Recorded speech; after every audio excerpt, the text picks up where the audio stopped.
television highlights of the news of yesteryear.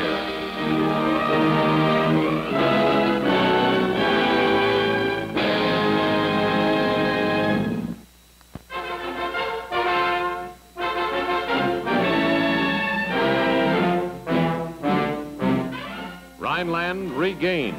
It's 1920, and armed conflict now known as World War I is over. As specified in historic Treaty of Versailles, Allied troops patrol banks and waters of the River Rhine in armed watch over the Kaiser's defeated and disgruntled Germany. These are actual films of famed Watch on the Rhine, which show American Marines policing river traffic on the wide waterway between France and Germany. With guns, western border of the new republic are guarded, and gun crews are ready for instant revolt or uprising. But the rabble-rousers and riot-mongers in Germany lie low. 9 years later, the watch is stopped.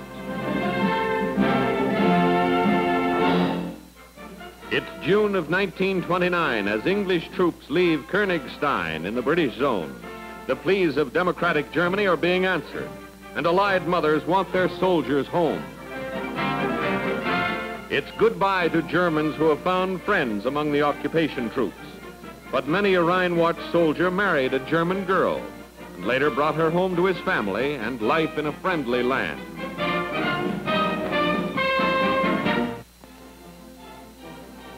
American sector of the tedious watch was centered around Koblenz.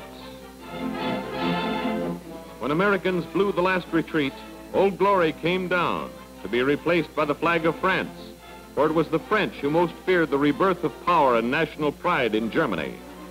Strong pleas in America to send our soldiers home were heard and answered by President Harding as early as 1922. And soon America left the watch to faith, to fate, and to the French.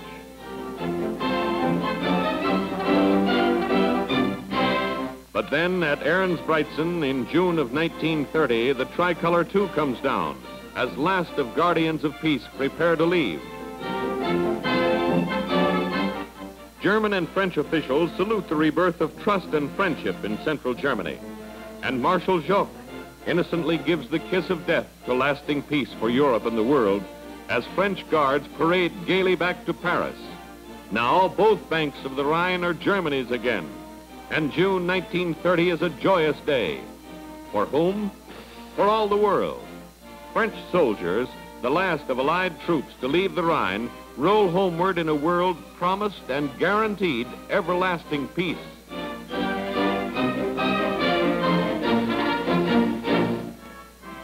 And as Germany's aging President Hindenburg rolls into the Rhineland, now German soil once more, there was no doubt of that promise and that guarantee in Germany or the world. In June of 1930, the Nazis were but one political party in a nation run as a true democracy. Yet even as Hindenburg was hailed as the Rhineland's rightful ruler, Adolf Hitler, Rudolf Hess, and Hermann Goering were growing in power and strength in Germany. And while troops of a democracy goose-stepped through the streets of Rhineland towns in celebration of lost territory regained, the Nazis strutted among them for Der Führer. For when they stopped the watch on the Rhine, they set the clock for war.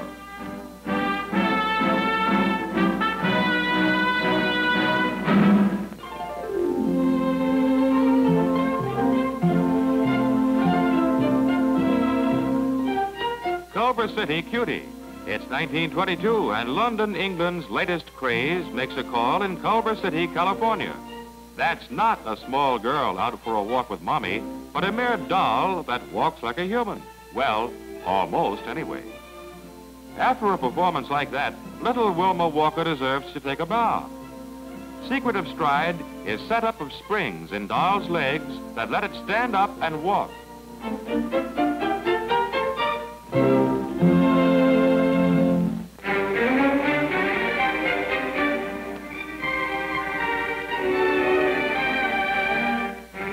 Labor Day for strings. It's 1935, and girl pupil at Institute of Musical Education is mistress of ceremonies. Scene is Hollywood Bowl, Los Angeles, California, and violin section of this orchestra is 700 strong.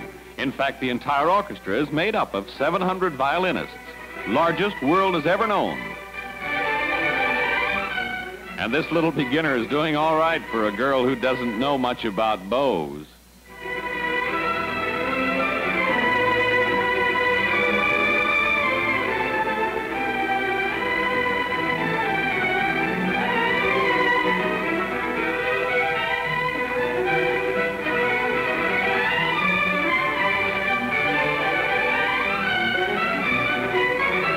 Freckles make the violinist. This fellow's a regular Fritz Kreisler.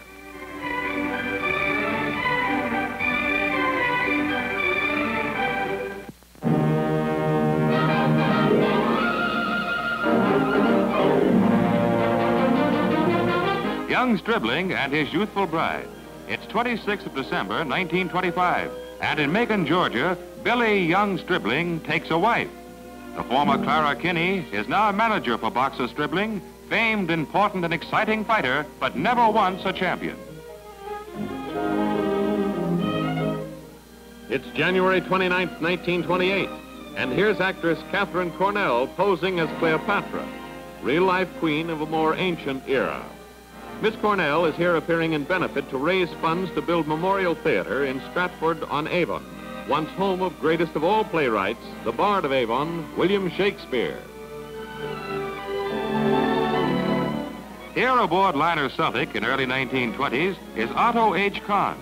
Son of immigrant who became naturalized American citizen, Kahn was one of the most powerful financiers of his day, with strong voice in affairs of banking and industry. Otto H. Kahn, financial wizard of yesterday.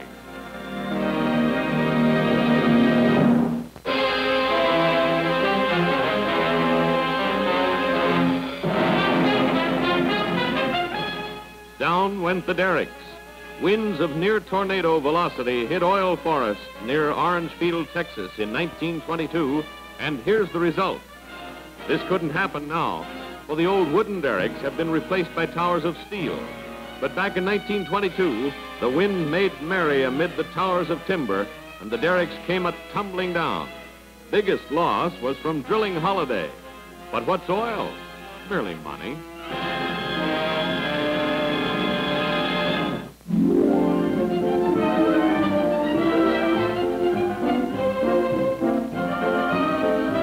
Saying it with flowers. It's 1912, and Jersey's Woodrow Wilson is just a candidate, as out in Omaha, Nebraska, they hold the annual Ak-Sar-Ben Festival, which is Nebraska spelled backwards. With World War I not even a dream for the future, ladies in latest fashion and most modern of streamlined cars parade through streets of Omaha at height of floral fate. Launched in 1895, Ak-Sar-Ben Festival is biggest thing in Nebraska, a regular state fair each October of the year. A few years after this, quotes discarded flowers in favor of electric lights. In 1928, parade was discarded too. But here, in a look at yesterday, is the fun-filled Ak-Sar-Ben Festival way back in 1912.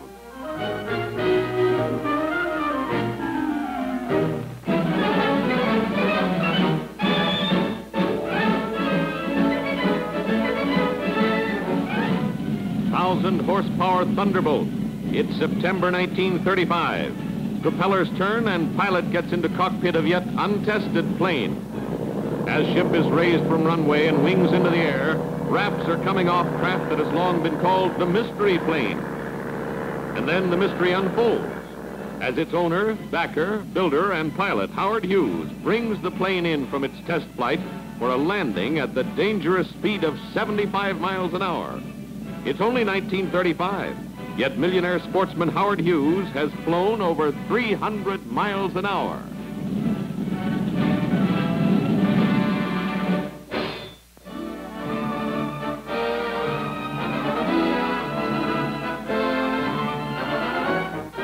Cruise in 1926, and in the latest fashion of the year, voyages wave fashionable farewells. The seagoing male wore cap, white shirt, striped jacket, and light-colored trousers, and wired home for more money. And peacetime warfare was confined to pillow fights. As evidence, here are a couple of tars being feathered. Dining at the captain's table was the highlight of the journey, even back in 1926. Notice the lady now smokes, and the captain wears his World War I award. There was a Spanish influence in attire at the fancy dress ball.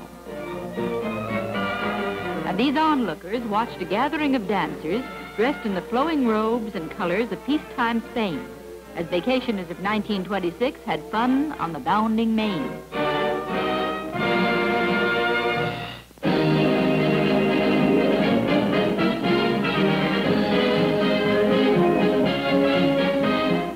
Good day for Johnny Goodman. It's June 10th, 1933, and Omaha's Johnny Goodman leads all comers in National Open. On final hole, amateur Johnny is on the green, a pretty short putt from the hole. All he has to do is sink this, and like the ball, he's in. He lines it up, and he lines it into the cup. But as admirers swarm around the 23-year-old Nebraska lad, word comes that Ralph Guldahl is getting hotter every stroke. Picking up strokes on Goodman with each move he makes, Guldahl chips onto final green and needs only to sink this putt to tie the leader.